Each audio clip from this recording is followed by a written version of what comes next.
शास्त्र वेद पुराण हर जगह इस मंदिर की महिमा अपरंपार है। ऐसा कहा जाता है सतयुग में ही इस मंदिर का नामकरण हो चुका था। स्वयं ब्रह्मा जी और विष्णु जी ने इस मंदिर का नाम बाबा बैजनाथ धाम रखा। वही बैजनाथ धाम जो आज झारखंड के देवघर में शिव के रूप में विराजमान है। तो चलिए इस वीडियो के माध्यम से आज हम आपको बताएंगे कैसे इस मंदिर का नाम बाबा बैजनाथ धाम पड़ा और इस मंदिर का निर्माण किसने किया था।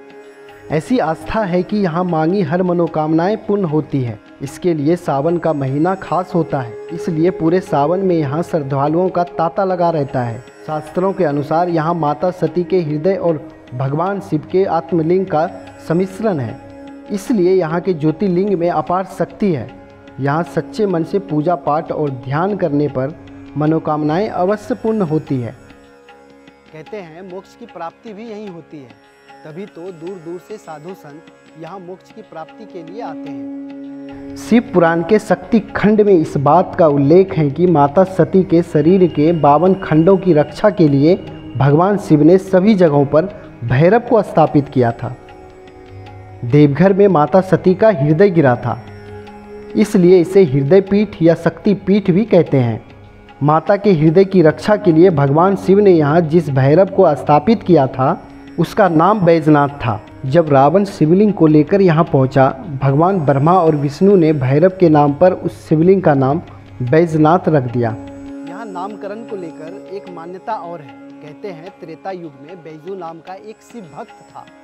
बैजू की भक्ति से भगवान शिव इतने प्रसन्न हुए कि अपने नाम के आगे बैजू जोड़ लिया। इसी से यहाँ का नाम बैजनाथ पड़ा। कालांतर में यही बैजनाथ धाम बैद्यनाथ में परिवर्तित हुआ।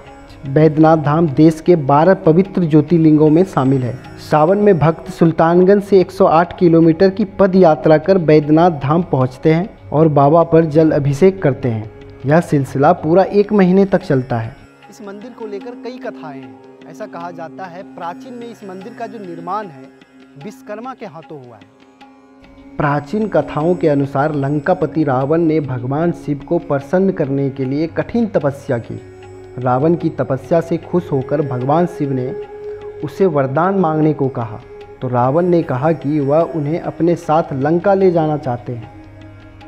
यह सुनकर सभी देवी देवता परेशान हो गए। इस पर शिवजी ने रावण से कहा, यदि तुम मुझे लंका ले जाना चाहते हो तो ले चलो, लेकिन मेरी एक शर्त रहेगी। भगवान शिव ने रावण से कहा, जहाँ भी मुझे भूमि से स्पर्श कर दोगे मैं वहीं स्थापित हो जाऊंगा। इस बात पर रावण सहमत हो गए। भगवान ने एक शिवलिंग का रूप धारण किया। इसके बाद रावण शिवलिंग को लेकर जा रहा था। इसी दौरान भगवान शिव ने रावण को लघु शंका की इच्छा जगा दी। काफ़ी समय तक बर्दाश्त करने के बाद रावण ने एक चरवाहे को शिवलिंग पकड़ाकर लघु शंका करने लगा। इसी समय भगवान शिव ने अपना वजन बढ़ा दिया और इससे चरवाहे ने उस शिवलिंग को जमीन पर रख दिया। जब रावण लौटकर आया तो लाख कोशिश के बाद भी शिवलिंग को उठा नहीं पाया। तब रावण को भगवान की लीला समझ में आई और वह अत्यंत क्रोधित हुआ। कथा के अनुसार इसके बाद ब्रह्मा जी, विष्णु जी और अन्य देवी देवताएं आकर शिवलिंग की पूजा की।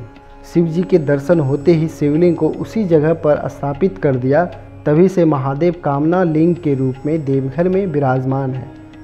तो दोस्तों, आपको हमारा यह वीडियो कैसा लगा प्लीज़ हमें कमेंट करके बताएं और ऐसे ही तमाम बड़ी और रोचक जानकारी के लिए हमारे चैनल ऑन द वे को सब्सक्राइब